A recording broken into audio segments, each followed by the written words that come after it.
Hello. Was I off? Like just anyway, I had this conversation before.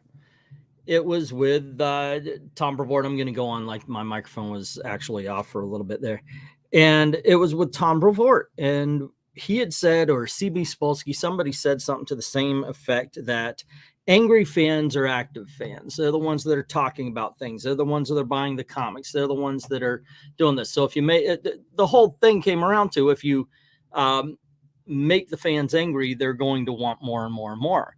It's a ridiculous statement because ultimately you're going to piss them off so much they're going to leave. This happened to me. I'm not particularly an active new comic book reader anymore. I used to be a cheerleader for it, as a matter of fact. Other people would be talking about how everything was down, as doom here, doom there, and I'd be like, look, there's good stuff out there. Now there's good stuff on my shelf. You know, there's good stuff in the back issue bins. It's getting harder and harder to convince me that there's good stuff on the new book shelf. And that's where my point was. If you continue to anger fans, they're going to walk away. So there's this article. It popped up. I'm going to go through this pretty quick. I'm still getting ready for the auction tonight at 8 p.m. Eastern. I might start early so I could sell some 50-cent books and such.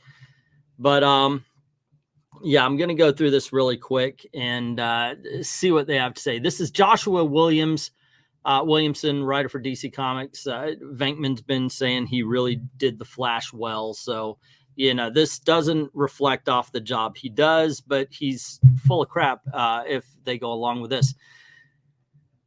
So it goes on to say, as in the case with any industry, comic book sales are a result of more than just the product a company like DC Comics puts out. The success or failure of comic book titles subject to market forces and consumer trends. And as one successful DC writer described, he believes happy readers have a tendency to buy fewer comics. It's ridiculous. Okay, so I'm happy with all the titles, so I'm going to start dropping them. An interview with Popverse Williamson. If I knew that, I would have just gone over to Popverse. I apologize. I didn't skim the article. Author of several current DC titles as well, blah, blah, blah, yada, yada, which is one of the several Merton GDDs, spoke about the conditions that lead people to buy more or less in general, while specifically tying his observation into the industry. Williamson noted that when people are happy, they spend less, calling it a pattern. He's seen this at DC time and again. He said this was one hard lesson of his time with the publisher, one that has informed his understanding of comic book storytelling and comic book business alike. Hey, Jay, it's funny. I'm happy, and the only new comics I regularly buy are Skybounds. Shit is shit. You don't want to pick it up no matter what. So it goes on to say art and entertainment occupy a unique commercial ground. On the one hand, they are irreplaceable, indispensable, and must-have commodities for most people. At the same time, they are luxury items, non-essential goods that consumers must have surplus income to devote to. According to Joshua Williams, whose current DC titles include Superman and Green Arrow, both fine books, by the way, the way people spend their surplus income is further dictated by their state of mind. Sometimes people get really angry and they spend money, which is the saddest thing. Okay.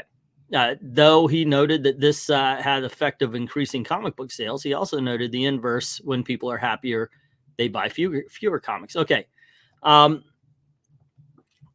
the article is written so far, it's not that he's saying that it's they're happy or not happy with the comic book industry. Just, okay, I'm happy. Maybe it's because you're going about your business, you're going to other places, you're diverting funds from to. Maybe it's because when you're angry, you feel like you want to close yourself off a bit, and reading is a singular activity.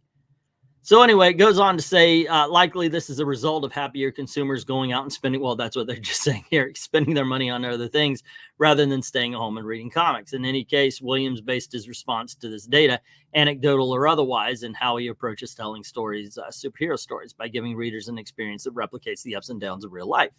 By fortifying their heroes through adversity and intense challenges, readers are more willing to invest literally in comic books. Yes, tell a human story, you get humans who want to buy it. That's That's simple. It's like 101. And care about the characters, and people, if the writer cares about the characters, the people will care about the characters.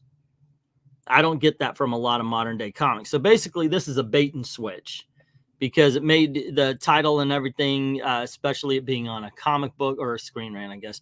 But it kind of makes you think that it's going to be about the comics when it's just, okay, it's real life stuff. Okay, what you want to do is you want to establish some kind of trust first, and then let's say, listen, this is going to be a roller coaster ride, which you know shit. That's writing 101.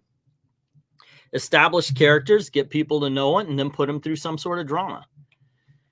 In any kind of story, the character kind of has to go through it. Williamson said they have to go through hard times so they could reveal who they are. As a comic book writer, it is essential to understand comics is more than a medium.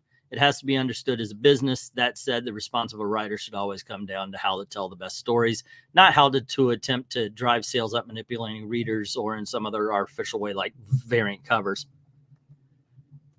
The best stories will continue to win out. One of DC Comics' strongest creative voices in the last few years. Yeah, then why isn't he getting more jobs and the bad people are getting a lot of them?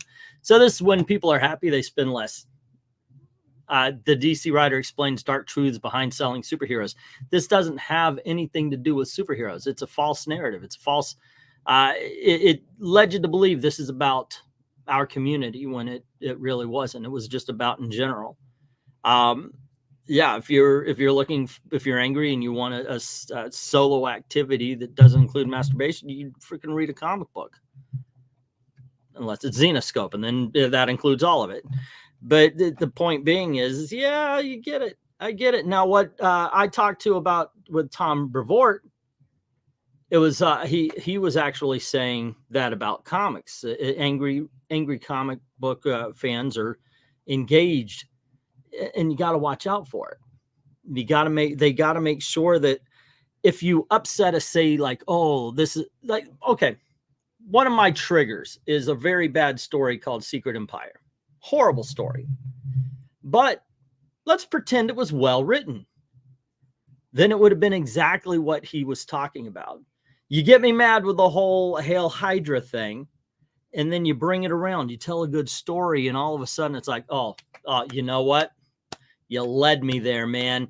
You took me away and you brought me right back. That's good storytelling. That's when you get what you didn't know you wanted. And I say that because you hear a lot of this all the time. About 3 or 4 years ago, somebody said something along the lines of, you can't just give what they want because then there's no surprises. Horseshit. You give the reader what they want, but you do it in a way that they don't know they wanted it. That's the way to make a good surprise. That's the way to have what do they call it? Subverting your expectations. As is, I don't think they understand that. Sure, Joshua Williams is right. He wasn't talking about straight up just the comic book industry. When it comes to geeks and nerds, and which all of us are, you don't want to piss us off too much. You know, we're the ones that, and not me personal, but I know my brother and his friends were the type that would remember the freaking serial code to the trash compactor. You know, they go over every detail. I remember one of the first times I ever went into a comic shop, there were 2 guys sitting under a Enterprise 1701 model. Yeah, I think Scotty would be mad at this model right here because this phalange is over here when that phalange should be over there. Where do you know that? Seriously, nobody knows that except for, you know, the really serious geeks, because we're the ones that memorize those little details. You don't want to piss those people off. They know more than I say this about my comment section. You guys know more than I do. I'm an encyclopedia knowledge about superheroes, but while I'm talking, you guys also can look up. So, you know, if you can't challenge too hard, I always go, wait, I haven't heard about that. You know, if I know it, I'll challenge you, but you never know. So I always say that. But it does. And Dalton's saying right here, when writers spite their audience. And I think that's the difference. Are you subverting the expectations out of love for the character, out of wanting to grab your audience, or are you doing it out of spite because really what you want to do is get that movie cash? I don't know. Anywho, that's the story, ladies and gentlemen. Not much to it. Angry fans just like to be angry. People don't want to be bothered. That's basically what Joshua Williams just said. This article was what we would call a nothing burger back in France. I've never been to France. I don't know why I said that. But there you go. I still think, and I wanted to jump into it because it just had traces of that Tom Brevoort conversation all over it. I had a couple of them like that. There was some female editor who was telling me that that every superhero should be like a franchise, like what is it? What do they call it? Something other people could do. For some reason, the word is escaping me. And we were talking about Captain America. You know my deal about the Falcon. And I said, but in the end, what you're saying is the people don't matter, only the suit. And that's okay for the business. That is, I get it. The DC probably cares more about Batman than they do Bruce Wayne. They think that they're two different entities. So, okay, Bruce Wayne eventually is going to get old. We could tell future stories with this, or nowadays Bruce Wayne is white and nobody likes white people anymore. So let's bring in Lucius Fox. You know, I get it that they want to treat certain characters like a mantle, but I pointed out that when they're doing this, all they're doing is saying the suit is more important than the people inside. And if you don't care about the people inside of the suit, you're not going to care what the suit is doing. That's just the simple fact. But like I said, that's just my opinion. What is yours? Let me know in the comments below. Don't forget to click like, share, subscribe, and ring that notification bell. If you don't mind helping out the channel, going over to Ko-Fi, drop $1 in the till, or commission a video. I'm actually going to change up some topics over there as well.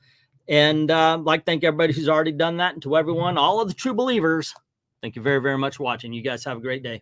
Oh, and show up tonight, 8:00 p.m. Eastern time for an auction and a live stream. It's going to be a lot of fun. Have fun. See you. Good times. Oh, and